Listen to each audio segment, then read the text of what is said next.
Hello friends, नमस्ते। कैसे हैं आप? आज मैं आपके लिए बहुत ही इंटरेस्टिंग और इम्पोर्टेंट टॉपिक लाया हूँ, पार्ट ऑफ स्पीच। दोस्तों, जब भी इंग्लिश सीखने की शुरुआत की जाती है या इंग्लिश को इम्प्रूव करना होता है तो शुरुआत पार्ट ऑफ स्पीच से की जाती है, क्योंकि इसको बोला जाता है फाउंडेशन ऑफ इंग्लिश। ये जो इसके 8 पार्ट हैं पार्ट ऑफ स्पीच के, इनके बगैर इंग्लिश में कोई सेंटेंस नहीं बन सकता है। और अगर आपने इन पार्ट ऑफ स्पीच को अच्छे से समझ लिया है, इसके कंसेप्ट को क्लियर कर लिया है, तो आपकी जो इंग्लिश की ग्रामर है या फिर जो आपकी इंग्लिश है वो काफ़ी इम्प्रूव हो जाती है। तो दोस्तों, शुरुआत करते हैं हम वर्ब से। तो दोस्तों, यहाँ पर हम इनका बेसिक इंट्रोडक्शन ही देखेंगे। नेक्स्ट वीडियोज में हम इनको डिटेल्स डिस्कस करेंगे। तो बात करें वर्ब की, तो यह वर्ब हमेशा एक्शन को डिनोट करती है।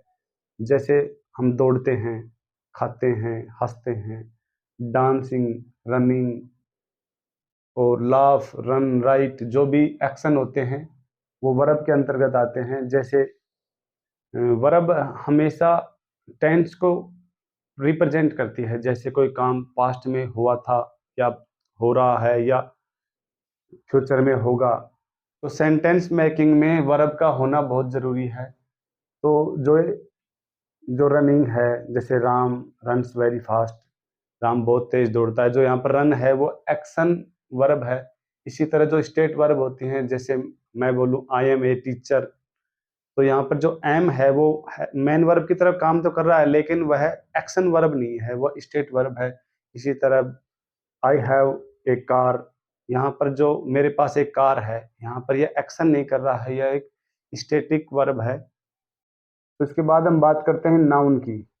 हमारे सराउंडिंग्स जो भी ऑब्जेक्ट हैं जिनको हम नेम दे सकते हैं वो सब नाउन हैं। जैसे या हमारे जो इमोशंस होते हैं, हमारी जो फीलिंग्स होती हैं, अगर हम उनको भी कोई नाम दे सकते हैं तो वो भी नाउन होते हैं। जैसे हमारे इमोशंस हैं एंगर, हैप्पीनेस, जॉय, या कोई और ऑब्जेक्ट हैं जो हम अपने आसपास देखते हैं, जैसे बुक है, बॉय है, कार है, इसी तरह इंडिया है, कंट्री है। हम वो सभी ऑब्जेक्ट जिनको हम नेम दे सकते हैं नाउन कहलाते हैं। अगर मैं इसको एक लाइन में डेफिनेशन करूं तो all naming words are noun. वह सभी जिनका नाम दिया जा सकता है नाउन होती हैं।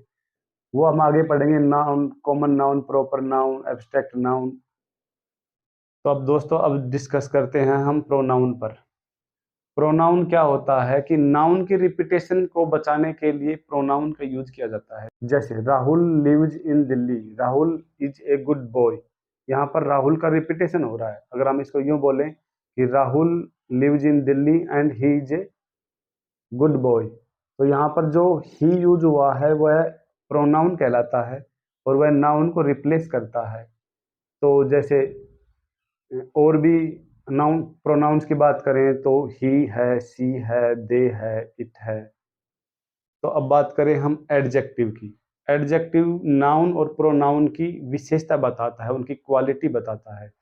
जैसे उनके साइज, कलर, इस तरह। जैसे हम बात करें Ram is a good boy, तो यहाँ पर जो बॉय है वो नाउन है, लेकिन जो गुड है यह उसकी विशेषता बता रहा है कि वह एक अच्छा लड़का है। तो इसी तरीके से जो रेड, ब्लैक, वाइट, गुड, टाल, स्मॉल, इस तरीके से जो भी एडजेक्टिव होते हैं वो नाउन या प्रोनाउन की विशेषता बताते हैं। इसके बाद हम बात करें एडवर्ब की। तो एडवर्ब में क्या होता है कि जिस तरीके से एडजेक्टिव नाउन या प्रोनाउन की विशेषता बताता है, उसी तरीके से एडवर्ब होता है, वो वर्ब या एडजेक्टिव या एडवर्ब की विशेषता बताता है। जैसे Seema is a very beautiful girl, यहाँ पर जो वेरी शब्द आया है वह ब्यूटीफुल जो एडजेक्टिव है उसकी विशेषता बता रहा है कि वह बहुत ज्यादा सुंदर है। तो यहाँ पर जो वेरी है वो एडजेक्टिव के रूप में है। इसके बाद हम बात करें प्रीपोजिशन की। प्रीपोजिशन क्या होते हैं? प्रीपोजिशन में रिलेशनशिप होती है टाइम, प्लेस एंड पोजिशन के बीच में। इन, एट, ऑन, बिफोर, आफ्टर, इस तरीके से जो भी वर्ड होते हैं उनका उनको हम प्रीपोजिशन बोलते हैं। जैसे मैं आपको एक एग्जांपल दूं कि Ram will come at 6 o'clock on Monday in जून।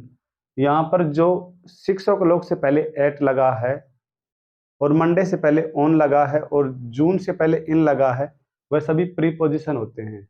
तो यह जो प्रीपोजिशन होता है, यह रिलेशनशिप दिखाता है टाइम, प्लेस एंड पोजीशन के बीच में। इसके बाद हम बात करें कंजक्शन की। जो दो क्लाउज होते हैं उनको जोड़कर एक सेंटेंस बनाया जाता है। तो जो जो दोनों क्लाउजों को जोड़ने का जो काम करता है वह कंजक्शन होता है। जैसे बट होता है, वेन होता है, एंड होता है, व्हाइल होता है। इस तरीके से बहुत से कंजक्शन होते हैं। तो जो कंजक्शन का बेसिक कॉन्सेप्ट है वो यही है कि वह दो क्लाउज को जोड़कर एक सेंटेंस पूरा करता है। इसके बाद हम बात करें इंटरजेक्शन की। तो इसमें इंटरजेक्शन में सडन इमोशन होते हैं। जैसे wow we won the match, ah we lost the match. इस तरीके से जो भी सडन इमोशन होते हैं उनको, जैसे वाव है, ओ है, हुर्रे है, इनको बोलते हैं इंटरजेक्शन। तो दोस्तों अब हम एक एग्जाम्पल लेते हैं, उसकी सहायता से ये जो पार्ट्स ऑफ स्पीच हैं उनको समझने की कोशिश करते हैं। तो दोस्तों हमारे सामने एक सेंटेंस है। इसी सेंटेंस में हम जो इसके पार्ट्स ऑफ स्पीच हैं सबको समझने की कोशिश करेंगे। जैसे ए है वह आर्टिकल है। इसके बाद जो ब्लैक है, ये हॉर्स जो नाउन है उसकी विशेषता बता रहा है यहाँ पर, तो यह पर हो जाएगा एडजेक्टिव। इसके बाद जंप्ड है, इसका मतलब एक्शन किया है उसने, तो ये होगा वर्ब। इसके बाद हम बात करें इनटू की। तो जो इनटू होता है वह प्रीपोजिशन होता है।